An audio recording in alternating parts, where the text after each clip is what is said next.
మా గురువు గారు అంటే మా మాస్టరు నేను 4వ తరగతిలో ఉండగా ఆయన కోటలో పంచదార ఇచ్చుకున్నారన్నమాట. పంచదార ఇచ్చుకుని ఎవరో ఇది ఇంటికి పట్టుకెళ్ళి ఇవ్వాలరా, ఎవరు వస్తారా అని అడిగారు క్లాస్లో. నాకు తెలుసు మా ఇంటి పక్కన దగ్గరే మాస్టర్ గారు అని చెప్పి నేను పట్టుకెళ్తాను మాస్టర్ అని అడిగాను. ఇచ్చారు.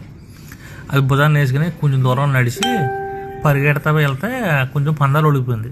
కొంచెం అంటే కొంచెం వచ్చి కేజీ పందాలు ఒడిగిపోయింది. లేకపోతే ఎవరో చూశారు పిల్లలు. చూసి వాళ్ళు ఏం చేశారంటే నేను ఇంక ఇంటికి నుంచి రాకుండానే వెళ్ళి చాలా అలాగా చంద్రంగడు అలా పోసేసారండి, పందాలు ఒడిపోయిందని చెప్పారు. చెబితే వెళ్ళాను, నేను జడితే వెళ్ళాను, తిడతారేమో మాస్టర్ అని తిడతాను. వెళ్తే ఏం మాట్లాడలేదు. నేనే ఎక్కితే అడిగారు ఎంత ఒలిగిపోయిందని అన్నదో, కొంచెం ఒలిగిందని అన్నాడు. అని మన్నాడు చూపించారంట. కేజీ పందార కేజీన్నర తక్కువ వచ్చిందని చెప్పారు. 10 కేజీలు రాది 8 కేజీన్నర ఉంది, కేజీన్నర అలా పోసేసారు నువ్వు బొడుద్దాయి అన్నారా.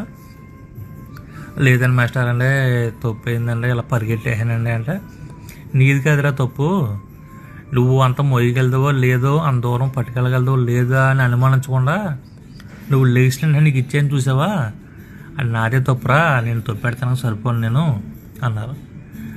నేను అప్పటి నుంచి ఇప్పుడు అదే ఫాలో అవుతాను అన్నమాట. ఏదైనా సరే ముందు నా సైడ్ నుంచి ఆలోచిస్తాను నేను. సరే ఎవడైనా ఏదన్నా తప్పిందో కలుపులే, మనదే తప్పు అయి ఉంటుంది. ఎందుకంటే ఎవరినో నిందించకూడదు, అవతలో నిందించడం అనవసరం. ఈరోజు గురు పౌర్ణమి కదా, గురువు గారు చెప్పిన మాట మీ అందరికీ చెప్తున్నాను నేను. మనమే ముందు మనం కరెక్ట్ చేసుకోవాలంతే.